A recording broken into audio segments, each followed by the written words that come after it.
You know, I kind of have to laugh when I watch some of my YouTube friends and they have that neat little table set up with patches and cleaning gear and maybe some knives and stuff like that, kind of to frame the conversation they're going to have.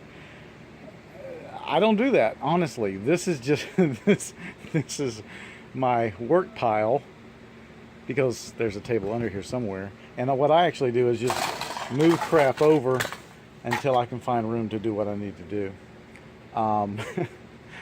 Today, in keeping with the prep of the month, which is health preparedness and after SHTF, we need to have a talk. But what I want to talk about today, in keeping with the prep of the month, health preparedness and after SHTF, is inexpensive first aid preps. And specifically, I'm talking about feminine hygiene products. Now, you may be like me and had to go and actually find out exactly what this stuff was made of and what kind of quality. But it turns out these things make pretty good bandages. Obviously, they're made to clot or catch a lot of blood, helping the wound to clot, and they can definitely come in handy as a bandage.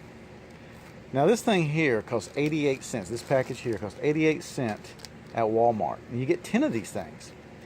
Now, am I saying you should replace your Israeli bandage with these? No, but augment your Israeli bandage with these. I'm not rich, and I can't spend my money on Israeli bandages by the cartload. So I have them in every first aid kit, but then I don't have a lot backed up. But I can buy a lot of these things. And these, especially in the defense, if you're in your home, if you're just around the house after SHTF and you cut yourself or hurt yourself, these things are what you want to use and not your Israeli bandage, okay? Israeli bandage is for during combat, during serious wounds where you can't get back or you have to staunch that blood. You know, that's what that's for. But if you're in a place where you can get to all your medical supplies, grab these first. Grab these first, okay? Now, I know you're thinking, I ain't going to go buy those. Well, look, I did. Go to Walmart, grab these out of the 88-cent bin, and go through that self-checkout robot thing. Nobody has to see you, okay? But grab some of these. Put them away. 10 for 88 cents. These are 8 cents a piece, people. 8 cents a piece. And they will clot up a lot of blood. I don't know if they're sterile. They're probably sterile-ish. Sterilina? I don't know. But they're worth having. Now let's talk about this bad boy. Now, when I was in the Marines, we had an old corpsman. Honest to God, his name was Bob White. Bob, if you're out there, brother, I love you. I love you to death. And Bob was an old corpsman. I think he'd served a couple of tours in Vietnam. And he carried these. Now, a lot of people these days, people that I respect, who know what they're talking about, I'm not arguing with them, they say this is not the thing to carry. There's so much better stuff. Yeah, there is. But back in those days, Vietnam era, maybe 70s, early 80s, really, was there?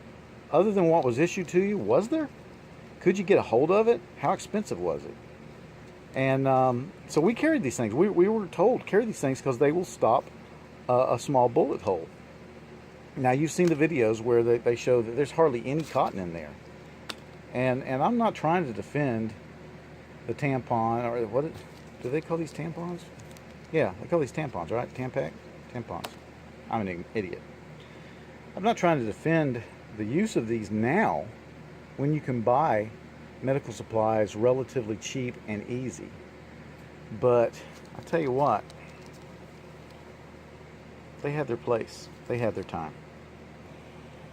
Now, agreed, that is not a ton of cotton, and I can buy Even though I can get these also for 8 or 10 for 88 cents, I can get cotton bandages just about as good for the same price off Amazon.